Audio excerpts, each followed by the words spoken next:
Bom dia, a graça e a paz do Senhor Jesus Cristo sejam com todos vós. A paz do Senhor, meu irmão, minha irmã. Hoje é 26 de maio de 2022 e para a glória do Senhor Jesus Cristo, vamos a mais um estudozinho do Manancial, o qual está aqui no livro de 1 João, capítulo 4, do verso 7 ao verso 21, para a glória de Deus. A palavra de Deus nos diz assim, Deus é amor. Devemos amar a Deus e a nossos irmãos. Que palavra poderosa, né? Nós queremos fazer a obra do Senhor, se nós queremos estar na presença do Senhor, o amor de Deus tem que refletir em nós. Por isso é que nós devemos amar aos nossos irmãos. Isso reflete Deus na vida da gente, né? Amados, versículo 7.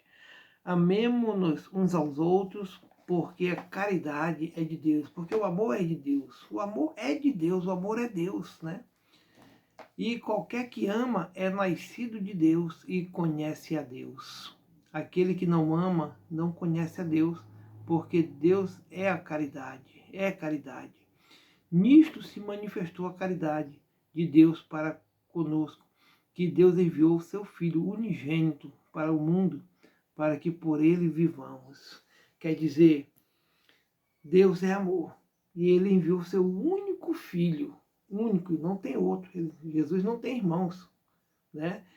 Deus só teve ele de filho, e ele enviou seu único Filho à terra para anunciar as boas novas, para resgatar aquilo que se havia perdido, para cumprir esse propósito de assinar a nova aliança lá na cruz, né, com seu sangue, para o resgate de muitos. Isso é amor. Deus é amor. Hoje a gente lê tão rápido, a gente não faz noção do significado e do sentido que é isso aí. Imagina aquelas pessoas que estavam ali e viram Jesus pagando esse alto preço lá na cruz. Hoje nós cremos por fé, nós cremos pela palavra de Deus que aqui está. Nós sabemos que Deus é amor, porque Ele transformou nossa vida. Se assim não for, nós não teríamos esse amor. Nós sabemos que Deus existe, porque as pessoas que servem a Deus falam da mesma coisa, andam no mesmo sentido, vão na mesma direção.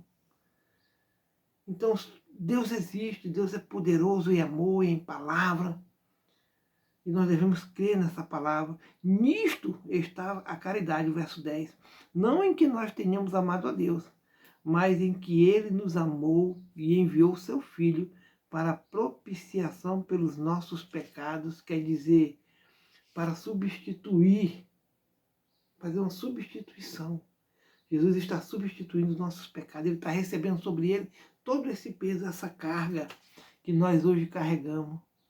É um ato de substituição, propiciação, Ele está substituindo, né? Um Filho para propiciação pelos nossos pecados. Amados, se Deus assim nos amou, também nós devemos amar uns aos outros. Olha o exemplo que Ele está nos dando. É o próprio Deus que está nos dando esse exemplo, para a glória dele mesmo.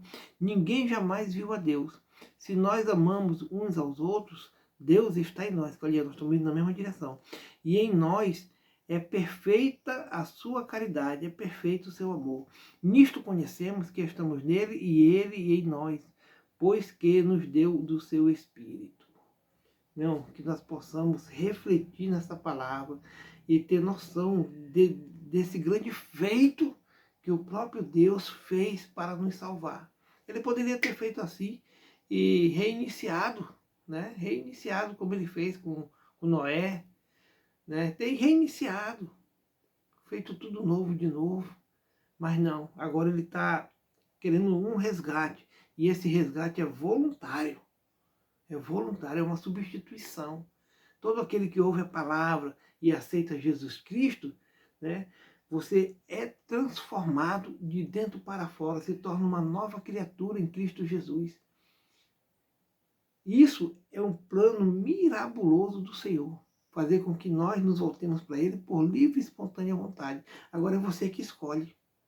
Você escolhe servi-lo ou não servi-lo, né? Nisto conhecemos que estamos nele e ele em nós, pois quem nos deu do seu Espírito, e vimos e testificamos que o Pai enviou seu Filho para Salvador do mundo. Olha só, para Salvador do mundo. Qualquer que confessar que Jesus é o Filho de Deus, Deus está nele e ele em Deus. Tem que confessar. E nós conhecemos e cremos no amor que Deus nos tem. Deus é caridade e quem está em caridade está em Deus e Deus nele. Quer dizer que toda vez que nós praticamos esse amor, Deus está em nós e nós estamos nele. Nisto é perfeita a caridade para conosco, para que no dia do juízo tenhamos confiança, porque qual ele é, somos nós também neste mundo. Na caridade não há temor. Antes, a perfeição, a perfeita caridade lança fora o temor. Quer dizer que o perfeito amor, quando Jesus nos muda, nos liberta por completo, verdadeiramente seremos livres, né? Porque o temor tem consigo a pena e o que teme não é perfeito em caridade. Nós o amamos, porque ele nos amou primeiro. Se alguém diz, eu amo a Deus e aborrece a seu irmão, é mentiroso, pois quem não ama seu irmão, ao qual viu, como pode amar a Deus a quem não viu? Tá vendo? Quando Deus muda verdadeiramente, sereis livres. Quando Deus entra na nossa vida, que a gente permite, que a gente pede, que a gente sabe que a gente está errado, que a gente pede perdão, que Deus vem morar na vida da gente, que Ele toma de conta. Quando Paulo diz assim, eu não vivo mais, mas Cristo vive em mim. Esse é o sentido do amor. Né? Nós fazemos não a nossa vontade, mas a vontade daquele que nos amou primeiro. Deus agora manda na nossa vida. Ele dirige a nossa vida, a nossa fala, o nosso olhar, o nosso ouvido. Tudo isso acontece para que nós tenhamos vida e vida em abundância. E dele temos este mandamento: quem ama a Deus, ame também seu irmão. Fica aí a reflexão, tá bom? E nós poderíamos ficar falando aqui muito, mas o objetivo não é falar muito, né? É a gente entender esse sentido do amor, que o amor transforma, o amor muda, o amor... você pensa 2, 3 vezes antes de falar alguma coisa para não magoar alguém. Mesmo que aquela pessoa magoe a gente. Quem está em Cristo, nova criatura é. As coisas velhas já passaram e tudo se fez novo. Pelo sacrifício de Jesus por nós, podemos conhecer o amor de Deus. Sabemos que há vários tipos de amor, mas o amor que o Pai e o Filho demonstram por nós é o principal. E devemos imitá-lo. Está aqui no manancial, Mateu e Érica Andrews, que fez esse manancial de hoje. O amor de Deus é altruísta, resolvido e cheio de boa vontade. Enquanto Jesus agonizava no Getsemane, implorou ao Pai por uma saída, mas com sabedoria, Deus sabia quando negar o pedido de seu Filho. Deus sabe tudo que nós precisamos. Às vezes a gente pede uma coisa e Deus não dá, porque talvez Ele saiba, né, que nós não precisamos daquilo naquele momento. Mas no momento certo, Ele há de nos entregar, Ele há de nos abençoar os nossos projetos e nossos sonhos no seu devido tempo. É que a gente é agoniado, não quer esperar, a gente quer para ontem. Mas Deus sabe o momento certo para tudo acontecer na nossa vida.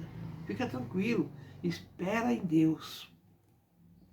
Neste ato, o Pai demonstrou abnegação incomparável, pois quem submeteria voluntariamente seu filho à ira de Deus? Né? Agora pense em Jesus, que, sabendo que sua petição havia sido rejeitada, não convocou uma legião de anjos para resgatá-lo, mas por sua própria vontade resolveu fazer o que o Pai queria. Jesus se ofereceu voluntariamente, repleto de amor e boa vontade, entregou-se à ira de Deus em nosso lugar. E eu pergunto, você tem se entregado voluntariamente a Jesus? Você tem sido servo do Senhor? Você tem deixado Deus agir na tua vida? Você tem tirado o eu, né, o seu eu de dentro de você e deixado que o eu de Deus entre de Jesus e que Ele comande a sua vida? É difícil, né, irmão? A gente às vezes deseja alguma coisa e a gente vai e faz e esquece da responsabilidade que a gente tem com a igreja, com o Senhor, e põe o nosso eu na frente. Isso é para reflexão, que você reflita a respeito disso. Cumprir essa tarefa não seria possível sem a ajuda celestial, e é por isso que as Escrituras nos dizem que um anjo o fortalecia. Está lá em Lucas 22, 43. Aqui não sabemos o que aconteceu exatamente, mas podemos ter certeza de que isso e a alegria que lhe fora proposta fizeram com que ele permanecesse firme até o fim, mesmo quando percebeu que o pai o havia desamparado. Está lá em Mateus 27, 46 a 50. A crucificação de Jesus é uma imagem do constante amor de Deus pela humanidade. Medite hoje no perfeito amor de Deus, a fim de que você também possa amar da mesma maneira. E aí, dá para a gente refletir nesse dia de hoje, dia 26 de maio de 2022, que possamos refletir nesse verdadeiro amor de Deus, essa natureza, né? É a natureza de Deus, a natureza de Deus. Deus é amor em essência, né? Ele nos amou primeiro. Então, esse amor que ele tem para conosco, ele espalhou na humanidade através do seu Filho. Sinta esse amor que Deus tem para te dar, né? Se arrependa dos seus pecados e aceite a Jesus Cristo como seu único e suficiente Salvador. Reflita no amor de Deus e que tudo seja para a glória dele. Oremos ao Senhor. Querido Deus e querido Pai, obrigado, Pai, por mais esta manhã maravilhosa que está amanhecendo, Senhor. Obrigado pela minha vida, obrigado pela vida da minha família, obrigado pela igreja do Senhor que está espalhada nos 4 cantos do mundo. Obrigado, Jesus. Agora tem muita gente pregando a Tua palavra, louvando, engrandecendo o Teu santo nome. Que possamos todos nós, unidos nesse mesmo amor, pregar a Tua palavra, ser servo obediente ao Senhor. Nem que para isso custe a nossa vida. Que nós possamos tirar o nosso eu de dentro de nós e que esse eu seja preenchido com o Teu eu. E que nós possamos pensar o que o Senhor pensa, falar o que o Senhor quer falar, andar como o Senhor andou, ter compaixão pelas almas perdidas, pelas pessoas que estão desgarradas desse amor do que hoje nós temos. Muitas pessoas estão aí precisando de um conforto, de uma palavra, dessa salvação que só há em Jesus Cristo. Capacita aí, Pai, milhões de pessoas para anunciar a Tua palavra e que possamos juntos ganhar muitas almas para o Senhor. E Maranata, meu Pai, Maranata, Jesus, volte logo. E que tudo seja para a glória do Senhor Jesus. Muito obrigado por tudo. Em nome do Pai, do Filho e do Espírito Santo do Senhor. Amém, amém. Shalom, meu irmão. Fica na paz do Senhor Jesus.